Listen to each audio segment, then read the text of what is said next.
Drug free society కోసము తెలంగాణ ప్రభుత్వం చాలా అంటే చాలా ఒక పెద్ద ఉద్దేశం పెట్టుకోవడం జరిగింది.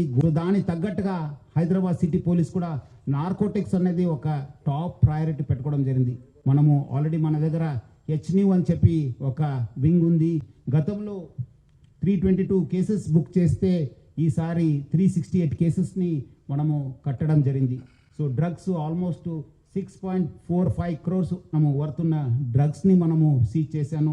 మనకి ఇప్పుడు 2 టీమ్స్ ఉన్నాము. వచ్చే సంవత్సరము దీన్ని జోనల్ వైజ్ కూడా టీమ్స్ పెట్టడం జరుగుతుంది. 7 టీమ్స్ పెట్టడం జరుగుతుంది. ఆల్రెడీ దాని దిశలు కూడా మనము కసరత్ చేయడం జరుగుతుంది. అట్లానే మనము ఈ ఎవరెవరు స్టేక్ హోల్డర్స్ ఉన్నారు, మన ఈగల్ టీం వాళ్ళు కావచ్చు, బయట ఉన్న డిఆర్ఐ వాళ్ళు కావచ్చు, ఈడీ వాళ్ళు కావచ్చు, మన ఎన్సీబీ వాళ్ళు కావచ్చు, డ్రగ్స్ డిపార్ట్మెంటల్ కావచ్చు, ఎక్సైజ్ వాళ్ళందరితో కూడా ఒకటే వేదిక పైన మనము రావడం జరిగింది. లాస్ట్ మంతే ఒక కోఆర్డినేషన్ మీటింగ్ కండక్ట్ చేశాను. మనం చాలా డీటెయిల్గా మన ఒక ఇంటెలిజెన్స్ కూడా ఎక్స్చేంజ్ చేసుకోవడానికి ఒక వేదికను కూడా మనం సిద్ధం చేసుకోవడం జరిగింది.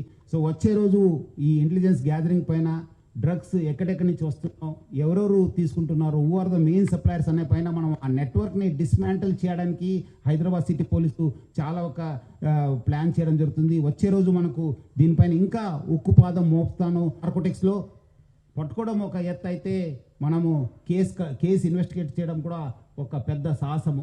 హెచ్న్యూను ఇంకా స్ట్రెంగ్తన్ చేసి హెచ్న్యూ ఓన్లీ మనకు ఒక ఇన్ఫర్మేషన్కి ఇంటెలిజెన్స్ గ్యాదరింగ్ పెడితే, ఇంకోటి వైపు ఒక ఎన్డీపీఎస్కి ఇన్వెస్టిగేషన్కి ఒక సపరేట్ వింగ్ తీసుకొచ్చి ఒక డీసీపీ స్థాయి అధికారిని అక్కడ పెట్టేసి ఆయన కింద కూడా టీం చేసేసి ఎక్కడెక్కడ కమర్షియల్ క్వాంటిటీ ఉన్నాం దానిపైన ఫోకస్గా ఇన్వెస్టిగేషన్ చేయడం